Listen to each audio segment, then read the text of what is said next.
Hello दोस्तों, आज हमारा ये 14th लेक्चर है चैप्टर नंबर 4 काइनेमेटिक्स का। और इस 14th लेक्चर में हम देखेंगे इक्वेशन ऑफ मोशन के डेरिवेशन को यूजिंग ग्राफिकल मेथड। ठीक है, तो जैसे हमने लास्ट 3 लेक्चर्स में देखा था graphs of motion, like different types of graph, displacement versus time, velocity versus time, acceleration versus time. और हमने उससे भी पहले के लेक्चर्स में इक्वेशन ऑफ मोशन हमने पढ़ा था और इसका डेरिवेशन भी हमने देखा था यूजिंग कैलकुलस मेथड।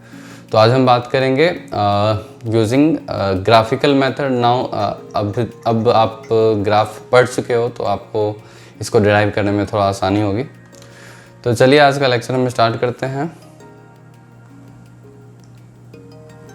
तो मैं एक ग्राफ आपको देता हूँ अभी। ओके, आपको ये ग्राफ दिख रहा होगा।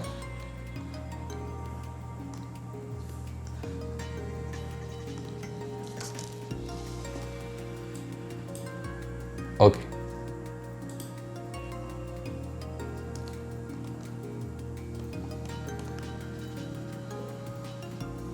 तो आप देख रहे हो यहाँ वेलोसिटी वर्सेस टाइम मैंने बनाया है ग्राफ।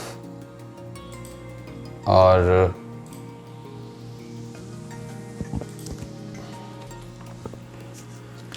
यदि मैं इक्वेशन ऑफ मोशन की बात करूँ तो हमारे पास ये 3 इक्वेशन ऑफ मोशन है। मैं यहाँ लिख देता हूँ। एक है हमारा v equals to u plus a t, जो कि हमारा फर्स्ट इक्वेशन ऑफ मोशन है। और हमारा दूसरा है s equals to u t plus half a t square. और हमारा थर्ड इक्वेशन ऑफ मोशन है v square minus u square equals to 2as। ठीक है, तो ये 3 हमारे इक्वेशन ऑफ मोशन है और इसी का हमें प्रूफ आज देखना है यूजिंग ग्राफिकल मेथड। ठीक है, तो आप इसमें यदि ध्यान से देखोगे ये वेलोसिटी वर्सेस टाइम है और हमारी इनिशियल पार्टिकल की वेलोसिटी u गिवन है, आप देख सकते हो यहाँ पे। और फाइनल वेलोसिटी पार्टिकल की v गिवन है। ठीक है, और आपको एक ग्राफ दिया हुआ है, मतलब इसका स्लोप एक्सेलरेशन a आपको गिवन है। ठीक है, और यहाँ पे एक आपको टाइम भी दी हुई है कि t इंटरवल में हमारी एक्सेलरेशन a है, तो आपको v और ये सब सारी चीज़ों में आपको रिलेशन निकालना है। तो आप ध्यान से देख सकते हो कि ये स्ट्रेट लाइन की इक्वेशन है a to b। So a to b एक स्ट्रेट लाइन है और आप लिख सकते हो a टू b को आप इस पॉइंट को आप लिख सकते हो v। ये डिस्टेंस यदि आपको कैलकुलेट करना है और ये डिस्टेंस आपको t दी हुई है, तो ये डिस्टेंस का क्या वैल्यू हो जाएगा? ये डिस्टेंस का वैल्यू हो जाएगा, आप थीटा लिख दो, tan थीटा, जो कि स्लोप है और स्लोप की वैल्यू a है। और a इक्वल्स टू सपोज ये डिस्टेंस मैं x मान लेता हूँ, तो x डिवाइड बाई t, तो x की वैल्यू क्या आ गई? at आ गई।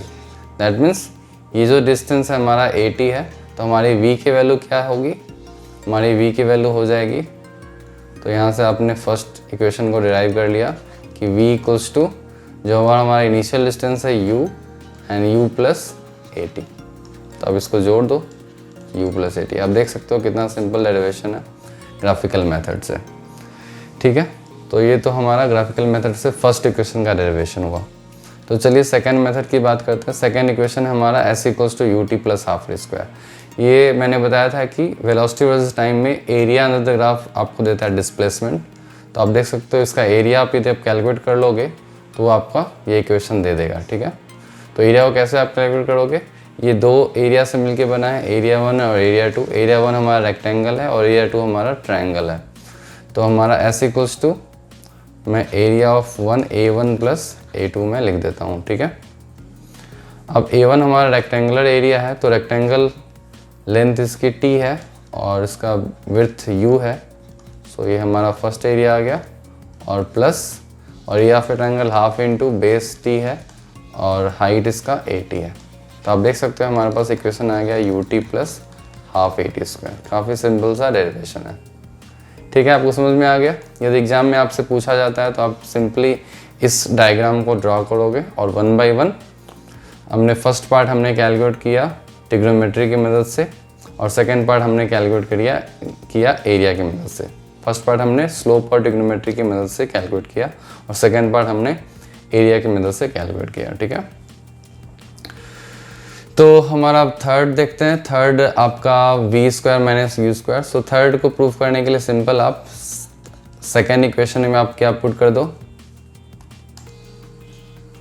आप एक्सेलेरेशन की value v minus u by T substitute कर दो, या फिर आप t की वैल्यू यहाँ से t की value v minus u by A substitute कर दो सेकेंड इक्वेशन में।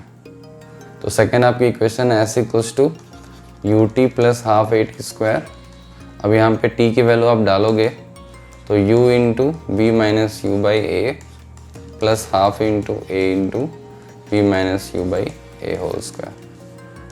अब इसको आप सिंप्लीफाई कर दो।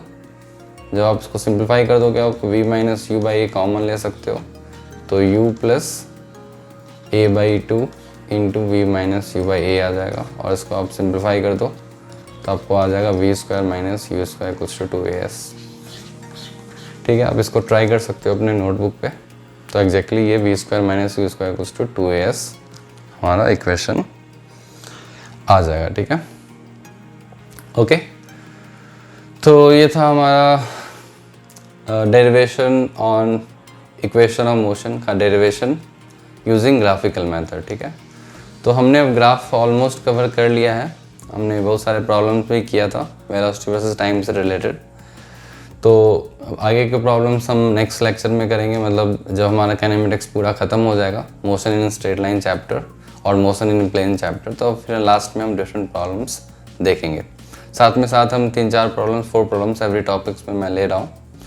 तो आपको बस इसे साथ में थोड़ा प्रैक्टिस भी आपको करना है किसी बुक्स वगैरह से। ठीक है, तो चलिए अब मिलते हैं नेक्स्ट क्लास में। नेक्स्ट क्लास का हमारा टॉपिक प्रोजेक्टाइल मोशन होगा। ठीक है, तो हमने अभी तक मोशन इन स्ट्रेट लाइन पढ़ा है। अब हम मोशन इन 2 डायमेंशन, जो कि मोशन इन प्लेन, जिसका एनसीईआरटी में आपको मोशन इन प्लेन चैप्टर के नाम से आपको मिलेगा, तो हम नेक्स्ट क्लास में स्टार्ट करेंगे। तो उसमें आपको प्रोजेक्टाइल मोशन है और रिलेटिव मोशन और सर्कुलर मोशन, एक तरह से ये 3 टॉपिक्स मेनली आपको पढ़ना होगा। तो उसको हम कंटिन्यू करेंगे। ठीक है, तो चलिए मिलते हैं नेक्स्ट क्लास में।